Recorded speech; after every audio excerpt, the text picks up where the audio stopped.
Olá, amigos. Voltamos então a mais uma aula. Hoje vamos falar de riscos e procedimentos de acordo com a NR35. Tá? Temos aqui um gráfico, tá, de risco. Vamos lá. Risco físico. Tá? Ruídos, vibrações, raios ionizantes, não ionizantes, frio, calor, pressões anormais, umidade. Risco químico, poeira, fumo, névoas, neblinas, gases, vapores, substâncias compostas de produtos químicos em geral. Tá? Risco biológico, vírus, bactérias, protozoários, fungos, parasitas, bacilos. Riscos ergonômicos, esforço físico intenso, levantamento e transporte manual de peso, exigência de postura adequada, controle rígido de produtividade, imposição de ritmos excessivos, trabalhos em turno e noturno, jornada de trabalho prolongadas, monotonia e repetitividade, outras situações causadas de estresse físico ou psíquico. Risco de acidente, arranjo físico inadequado, máquinas e equipamentos sem proteção, ferramentas inadequadas ou defeituosas, iluminação inadequada, eletricidade, probabilidade de incêndio e explosão, armazenamento inadequado, animais peçonhentos, outras situações de riscos que poderão contribuir para a ocorrência de acidente. Bom, esse gráfico aqui é complicado você de primeira instância sair decorando ele, não é para isso. Mas, pelo menos, é para você já ir, né, utilizando, identificando o risco em cada parte aí que você trabalhar com NR35 em trabalho à altura, tá?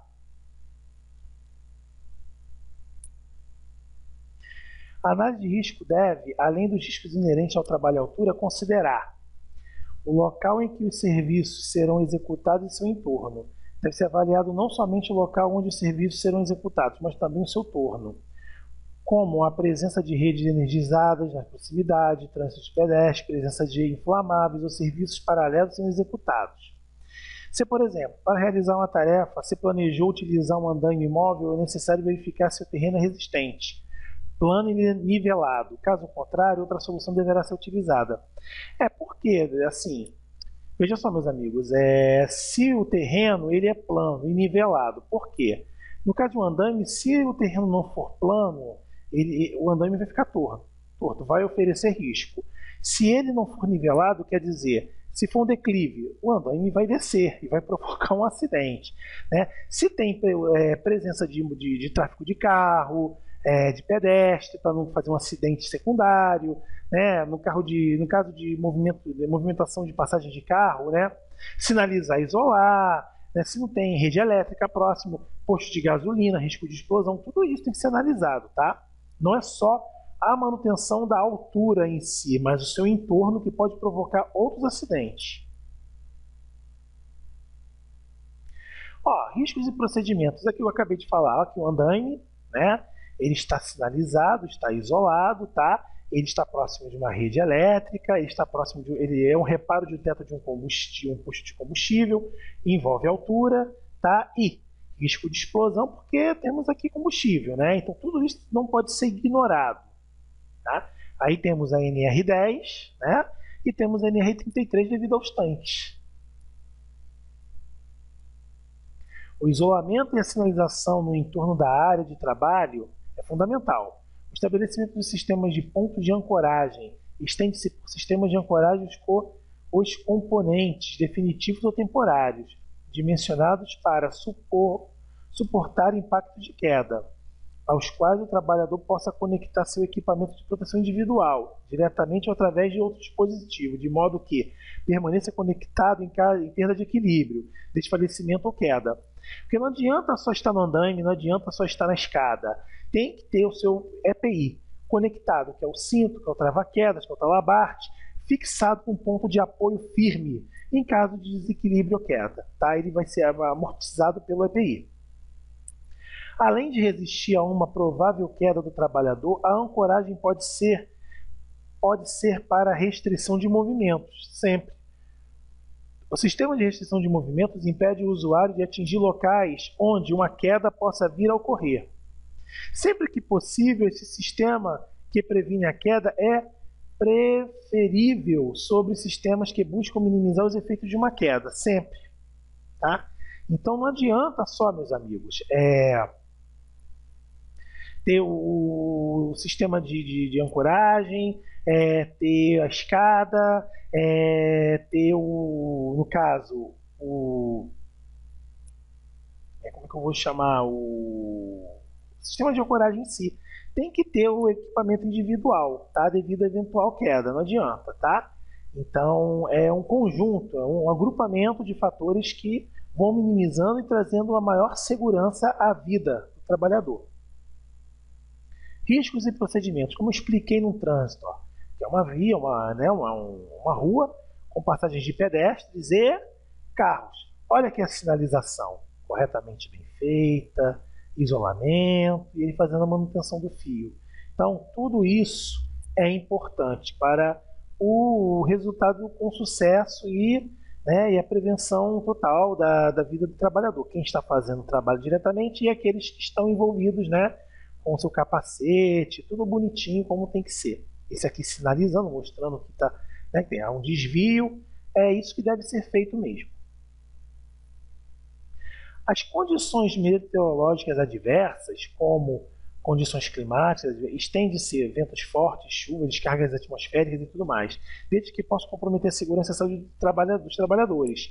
Então, por exemplo, está fazendo a manutenção de uma rede elétrica, você vai subir com um temporal? Não há necessidade. Então, isso tudo tem que ser observado. É importante ressaltar que algumas outras condições meteorológicas devem ser consideradas.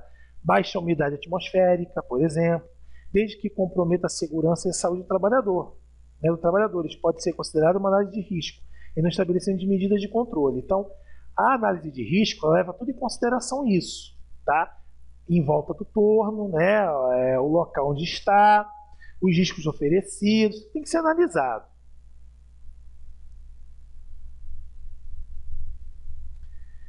O risco de queda de materiais e ferramentas, a queda de materiais e ferramentas deverá ser impedida com a utilização de procedimentos e técnicas, tais como o emprego de sistema de guarda-corpo e rodapé, a utilização de telas ou lonas de vedação, a amarração das ferramentas e materiais, a utilização de portas de ferramentas, a utilização de redes de proteção ou quaisquer outros que evidenciem este risco. Então, meus amigos, olha só, risco de queda de ferramentas, tá? Então, guarda-corpo, isolamento, sinalização, colocar lonas de vedação, amarração, redes de proteção para não cair objetos e, logicamente, e último passo, o funcionário, o trabalhador com seu EPI, seu capacete. Não é que tenha que cair na cabeça do capacete, isso é o último estágio, tá? Mas isso tem que ser evitado antes, com rede de proteção, tela, tudo isso, tá? Utilização de portas de ferramenta, maleta, para tudo isso para evitar queda. O último estágio é o capacete, Quando já cai algo no capacete do funcionário, é porque tudo já deu errado, tá? Os trabalhos simultâneos que apresentam riscos específicos, além dos riscos inerentes ao trabalho em altura, devem ser considerados trabalhos simultâneos que porventura estejam sendo executados que coloquem o risco e a segurança e a saúde do trabalhador. Por exemplo, trabalho de soldagem executado nas proximidades da atividade de pintura vai necessariamente requerer medidas adicionais que devem ser consideradas na análise de risco. Estou dando aqui um exemplo, Trabalho de soldagem, e nas atividades com pintura, A gente sabe que a tinta, dependendo de certo tipo de tinta, é inflamável. Então, tem que ter um certo cuidado. Isso tudo tem que ser analisado na análise de risco. Então, você acaba provocando um acidente, um incêndio. O atendimento a requisitos de segurança e saúde contidos nas demais normas regulamentadoras, a NR35 não exclui a aplicabilidade de outras normas regulamentadoras, como acabei de explicar. Os requisitivos normativos devem ser compreendidos de forma sistemática. Quando houver outros riscos, como por exemplo, riscos de contato elétrico, áreas classificadas e espaços confinados, as normas regulamentadoras 10 e 33, respectivamente, deverão ser cumpridas de formas respectivas. Então, quer dizer, está envolvendo eletricidade e espaço confinado, NR10 e 33. A NR35, dificilmente ela caminha sozinha. Os riscos adicionais, além dos riscos de queda de altura, intrínsecos aos serviços e objetos da norma, podem existir outros riscos, específicos de cada ambiente ou processo de trabalho que, diretamente ou indiretamente, podem expor a integridade física e a saúde dos trabalhadores no desenvolvimento da atividade em altura. Desta forma, é necessária a adoção de medidas preventivas de controles para tais riscos adicionais, com especial atenção aos gerados pelo trabalho em campos elétricos e magnéticos, confinados, explosivos, umidades, poeira, fauna, flora, ruídos, agravantes existentes, de processos e ambientes onde são desenvolvidos serviços em altura, tornando obrigatória a implantação de medidas complementares dirigidas aos riscos adicionais verificados. Então, quer dizer, risco de explosão, umidade, elétrica, tudo isso tem que ser verificado. E por isso existe a análise de risco. Dentre os riscos adicionais podemos elencar, destacar, risco mecânico. São os perigos inerentes às condições estruturais do local, falta de espaço, iluminação deficiente, presença de equipamentos que podem produzir lesão ou dano. Elétrico. São todos os perigos relacionados a instalações energizadas existentes no local ou com a introdução de máquinas e equipamentos elétricos que podem causar choque elétrico. Corte ou solda, e solda. Os trabalhos a quente, solda, corte acrescenta os perigos próprios dessa atividade, como radiação, emissão de partículas incandescentes, líquidos, gases, vapores, fumos, metálicos ou fumaça. A presença desses agentes químicos contaminantes gera condução inseguras e facilitadoras para a ocorrência de acidentes e doenças ocupacionais. Tá? Como, por exemplo, você vai subir num poste e está um pleno incêndio ali na área, visibilidade, fumaça, zero, enfim. Isso tem que ser analisado. Soterramento. Quando o trabalho ocorre em diferença de nível maior que 2 metros do solo, em terrenos instáveis, existe a possibilidade de soterramento por pressão externa, construção de poços, força de máquina, fundação, reservatório, porão de máquinas, etc. E outros. Temperaturas extremas. Trabalhos sobre fornos e estufas podem apresentar temperaturas extremas que poderão comprometer a segurança e saúde dos trabalhadores. Tá? Então, soterramento, dependendo acima de 2 metros, acima ou abaixo, oferece risco à altura. Tá? Temperaturas extremas também. Outros riscos. Pessoal não autorizado próximo ao local de trabalho, queda de materiais, quando não há rede de proteção, não há tela de proteção.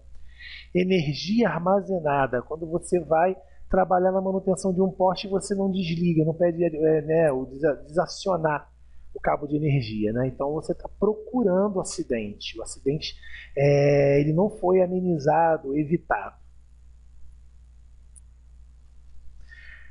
As condições impeditivas são situações que impedem a realização ou continuidade de serviço, que possam colocar em risco a saúde ou a integridade física do trabalhador.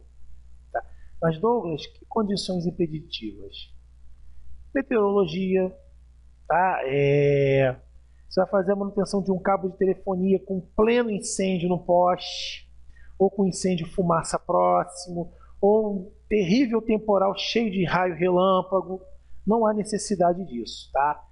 Essas condições não restringem as do ambiente de trabalho, tá? Mas fica a percepção do trabalhador, em relação ao seu estado de saúde no momento da realização da sua tarefa, assim como a do supervisor. Também pode ser condições impeditivas.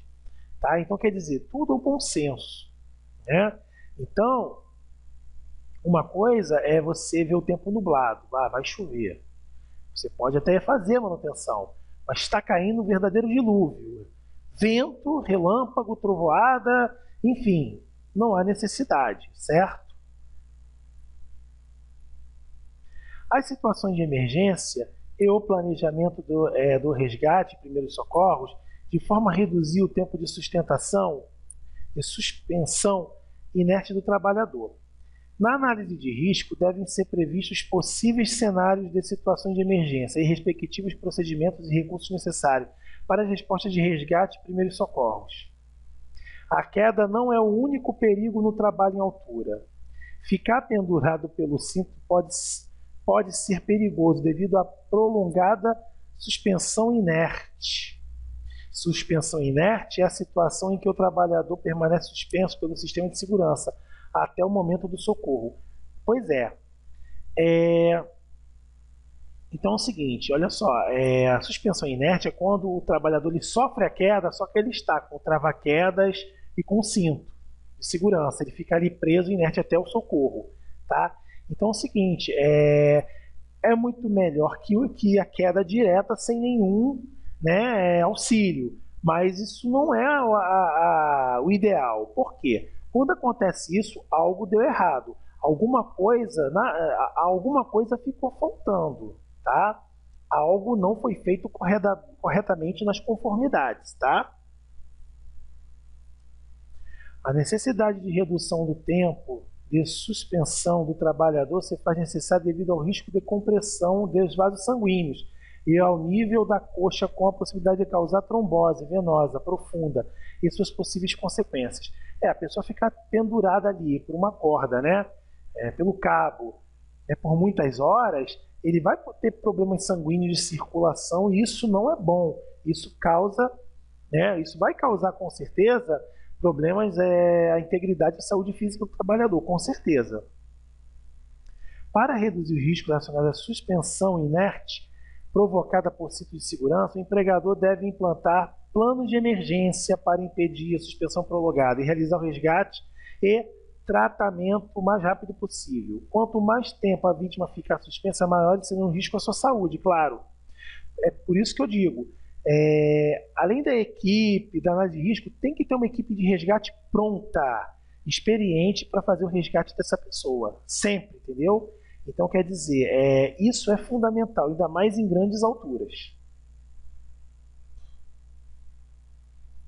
A necessidade de sistema de comunicação, esse item diz respeito à necessidade de existência de comunicação em sentido amplo, não só entre os trabalhadores que estão executando as tarefas em altura, como entre eles e os demais envolvidos direta e indiretamente na execução de serviço, inclusive em situações de emergência. Por mais que esteja uma equipe fazendo um trabalho em altura, tem que ter comunicação com quem está auxiliando e com quem está no socorro. Tá? Isso aí é fato. Situações de emergência. A forma da supervisão. De acordo com o item 3521, a linha J, é responsabilidade do empregador assegurar que todo trabalho em altura seja realizado sob supervisão, cuja forma é definida pela análise de risco. A supervisão poderá ser presencial ou não. A forma será aquela que atenda os princípios de segurança, de acordo com as peculiaridades da atividade, em situações de emergência. Então é o seguinte, a supervisão ela pode estar presencial ou não na hora da atividade da altura, mas a AR tem que estar bem explicada e bem orientada. O certo é que a supervisão, o chefe, né, de equipe esteja junto, né, e o aparato de uma equipe de emergência.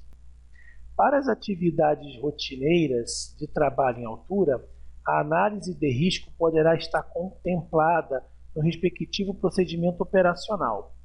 As atividades rotineiras são aquelas habituais, independente da frequência, que fazem parte do processo de trabalho da empresa. A análise de risco poderá ser contemplada nos procedimentos operacionais dessas atividades.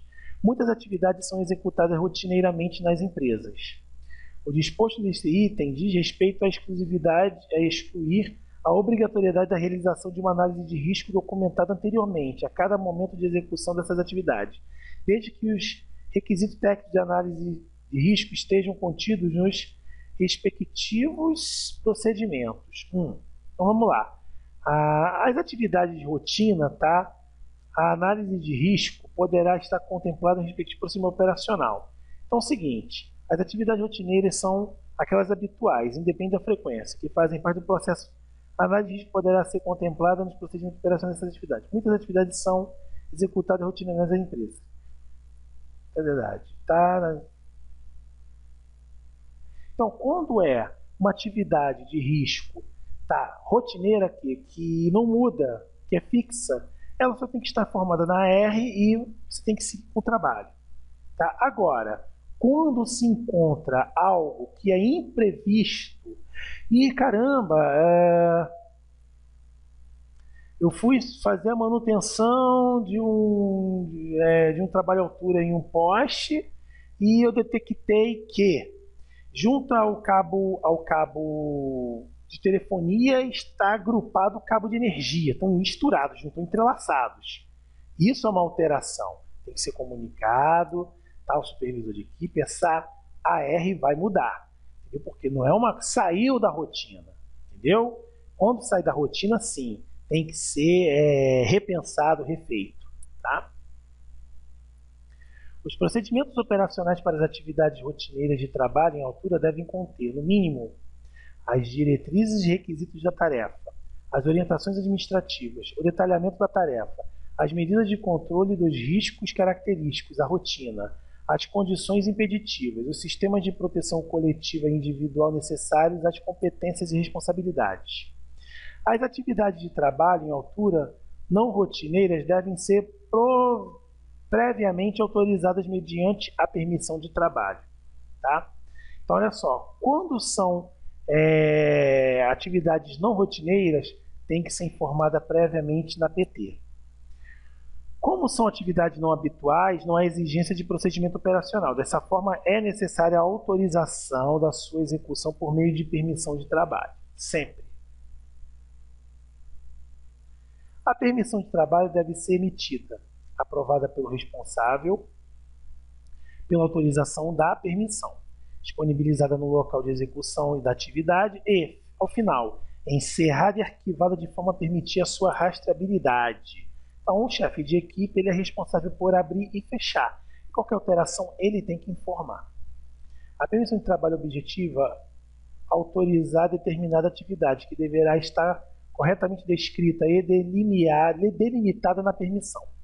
A permissão de trabalho deve conter os requisitos mínimos a serem atendidos para a execução do trabalho, as disposições e medidas estabelecidas na análise de risco, a relação de todos os envolvidos e suas autorizações. A permissão de trabalho deve ter validade limitada.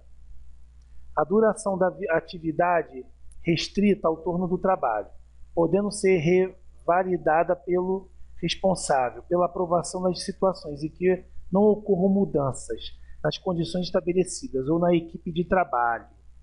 Então, tá?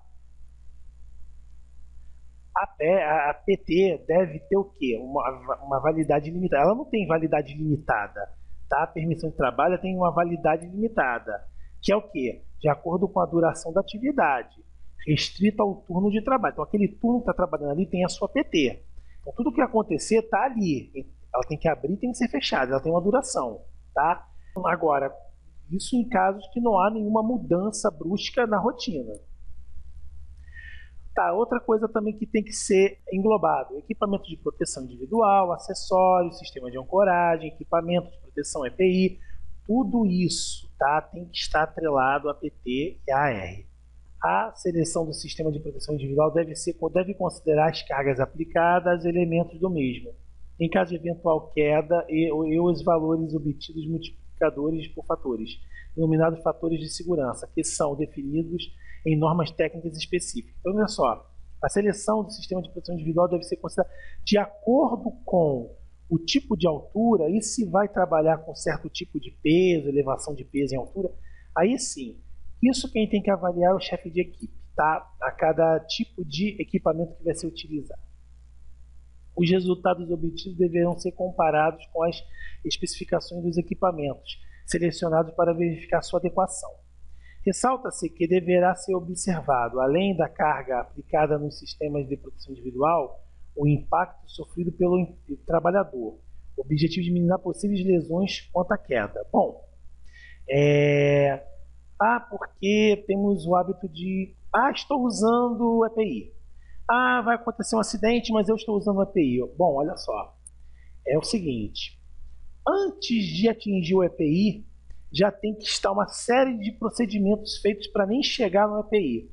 Por exemplo, você está fazendo uma manutenção de uma janela, você está fazendo uma pintura de uma janela no 11º andar.